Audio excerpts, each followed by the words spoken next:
Congratulations on the win, Cole. It looked like your range was far too much for Andy, at least in the first two rounds. How comfortable were you striking in there? I was very comfortable striking, and I was very comfortable fighting on the ground as well.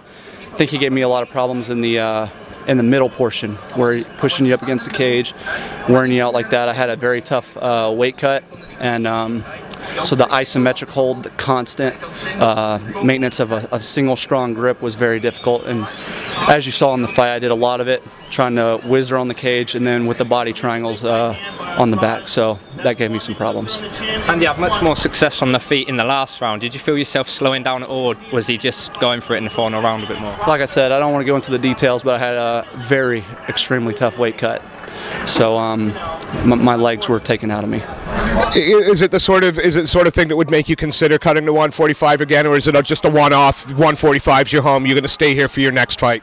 145 is my home. This is where I want to be in the featherweight division. I'm looking for future fights in featherweight.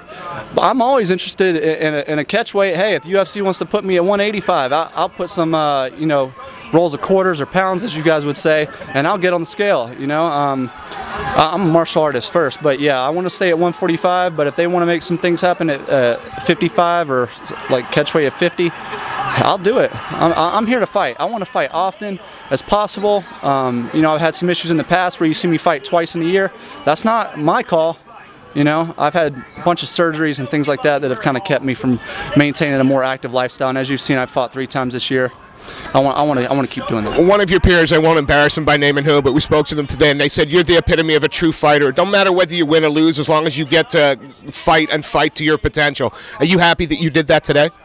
Yeah, and I think that's awesome. Somebody would say something like that. Like I said, I'm a martial artist first, and look at me. I can't bench press. I got a weak ass vertical. My 40-yard dash is slow as I'm a crap athlete, but I'm in here going with these guys that are stellar. So that's how I would describe myself as a martial artist. I don't got no kind of positive physical attributes going on for me, and I refuse to take supplements like a lot of these guys are on. You ain't gonna see me doing no TRT when I'm 40 years old or on no HGH and making excuses to take this kind of crap. So, I'm glad somebody would say something like that. Major heel turn tonight, calling out every European fighter on the roster, especially Conor McGregor. Where does this come from? Is this to sell yourself as a fighter, maybe get more impressive fights in the future? Sell myself? This is my 15th fight in the UFC. I'm over here looking at this guy. I know a show pony when I see one. And that's what Colin, whatever is like, Conor McGregor, I know that's what he is. Yeah, Conor McGregor. I see this guy walking around looking all GQ, flying to this place, flying to that place. I'm like, and then he's calling out my teammates, talking crap about Nick Lentz, talking crap about Dustin Poirier. It's like, those dudes will run through you. You didn't finish a 21-year-old kid with 8 MMA fights, and you're talking about being a top 10 contender. You haven't even tested yourself against no kind of fighter, especially not one like me, so you can get out of here. Is that a fight you'd like to possibly take? Yeah. Fantastic performance, Cole. Did you feel your early submission attempts were close? No, I wouldn't say close. Close is where I feel that my heartbeat go up like that.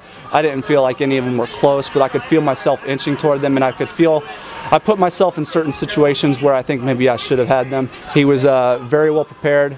I was in the back talking to my jiu-jitsu coach, and I said that guy has a high-level understanding of jiu-jitsu. He wasn't matching jiu-jitsu versus jiu-jitsu with me, but he had great defense, and he understood hips, and his base was very impressive. And I thought that his control of grips and things like that, he had a very fine understanding of it, so props to him for that. What's next for Cole Miller? What do you want to do next? Is there anyone in your eye? I want to fight. I don't want to fight no more 2 fights in a year.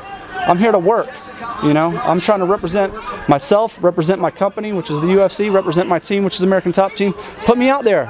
I don't care if I'm fighting on TV or not. I just want respect of my colleagues. I want some respect from the media. Sorry, and I hope I'm not putting words in your mouth, but it seems to me that that's what this statement is about, that you feel after 15 fights, and you've taken some scalps in those fights as well, you've been in some wars. Do you feel you're not getting the respect that you deserve as a fighter? I think maybe from the media. I think that I'm getting plenty of respect from fighters. I think when I walk into a room, everybody knows who I am. All the fighters are like, man, that dude's down, that dude's game. And I think that fans, at least the ones that train, they're like, that guy's got it going on. My jiu-jitsu coach says when this guy fights, pay attention to him. Because like I said, I'm the perfect example of what your average person that trains martial arts should be doing. I am your average guy. I don't got nothing special going on for me, you know. I'm not some phenomenal athlete. So I think that I get plenty of respect from, you know, people that are actually involved in martial arts. I think that the true fans, these UK fans have been dope. They're like, hey, we got to, I had plenty of people come to me, hey, we got to root for Andy because he's our guy. But you know what? Good luck to you in your future. Props to you. We're big fans of what you do. So it's fans like that, like the UK fans, and you know, like some of these fans in other spots. Like those are the fans. They know what's up. The fighters all know what's up. And I just think, honestly, I don't mean to put y'all on blast, but I feel like these media, you know, I see a lot of these write-ups, and I don't feel like I'm getting any respect from them. And I think that you guys pay too much attention, and maybe that's your job, is to do what you're doing right now, is interview these winners, you know, like, but who says that I won this fight, you know? Like when my last fight against Manny Gambarian, I felt I won that fight, and you know what? You guys did too, because I looked at every single website and every play-by-play, every single one said I won every single round. But you know what? This guy gets judged by some 50 and 60-year-old men and women that work for a boxing commission that get appointed positions, not elected. They are appointed by another guy that's appointed, that was appointed by a guy that was elected. So like, I'm friends of a guy that's friends with the governor, and that's how I get this job. I never had no kind of martial arts training. I never had no kind of qualification course that says that I'm qualified to judge what it is that I'm watching. And this is crap. And fans are like, I hear fans say, oh, what's up with these UFC judges? First off, that's not a term that exists. There's no such thing as a UFC judge. Like, how would that even be ethical for a company to have these people I mean, that would be so corrupt with betting and things like that. These people are in your states.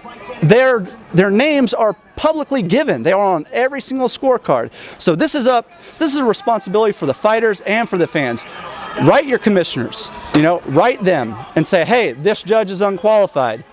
Media, y'all need to put these guys on blast more often. And you know, those people, those judges are appointed, and so are those commissioners. So when you write those commissioners and still nothing gets done, write your governor. And then when they don't do nothing about it, elect a new governor. You know, it's crap. And I don't even mind this whole good old boy network with all these judges knowing a guy to know a guy. You know, if you own a company and you want to give me a job because you know me, I wouldn't argue that, but I better be qualified for the job. So I don't know if this is like something the fighters should do, make an association of some kind and make it mandatory in every state that judges take this kind of course to get proven, but that's what I mean. It's all crap. I kind of got off the point, but I think that I made a whole nother one that's extremely. We've been told this last question, and I'm going to ask you. Behind you, you've got a team and you've got sponsors. Is there anyone you'd like to shout out? Anyone you'd like to name? Anyone you'd like to say thank you to?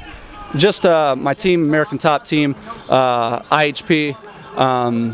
You know, the guys at Rush Mixed Martial Arts, Triumph United, Versa Climber, El Sombrero, Fresh. You know, Donkey Power Injectors, a bunch of people, you know, I appreciate it. Check me out on Twitter at Cole Miller ATT, and thanks for everybody for the continuous support. I really appreciate it. Thanks, Cole.